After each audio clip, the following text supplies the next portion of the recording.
সূর্য পর্বতে একটি মাত্র রেখা এবং তার সাথে হার্ড লাইনের সংযোগকারী রেখা সরকারি চাকরির যোগকে দেখায়। এর সাথে যদি ঊর্ধ্বগামী আরও এই ধরনের সাইন তৈরি হয়, সেটা কিন্তু কোথাও না কোথাও একটা সরকারি চাকরি যোগকে রিপ্রেজেন্ট করে। তার সাথে সাথে হঠাৎ অর্থপ্রাপ্তির যোগকেও কিন্তু তৈরি করে। তার সাথে সাথে যদি এই এন্ডসগুলো যদি ব্লক হয়ে যায়, তাহলে কিন্তু একটা কোথাও না কোথাও স্কোয়ার শেপ তৈরি করে।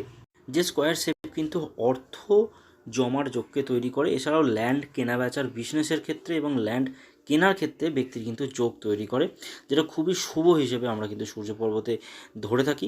এছাড়াও দেখুন, একাধিক আঁকাবুকি রেখা কিন্তু এই সূর্য পর্বতে তৈরি হচ্ছে, যেটা ব্যক্তিকে কিন্তু একটা ভালো জায়গায় নিয়ে যেতে পারে। কিছু কিছু ব্ল্যাক হেড ব্ল্যাক স্পট কিন্তু এখানে রয়েছে, যেগুলো কিন্তু ব্যক্তির প্রগতিকে বাধা দেয়। এছাড়াও কিছু কিছু ক্ষেত্রে কিন্তু জায়গায় কিন্তু আমরা ফিশ শাইন লক্ষ্য করতে পারছি।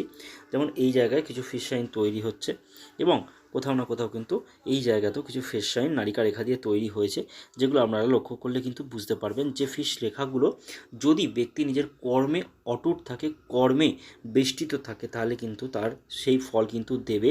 কোথাও কোনো রেখার এন্ড তৈরি হয়েছে, অ্যাঙ্গেল তৈরি হওয়া বাকি রয়েছে, আবার কোনো কোনো জায়গায় মুখটা তৈরি হয়েছে কিন্তু টেলটা তৈরি হয়নি।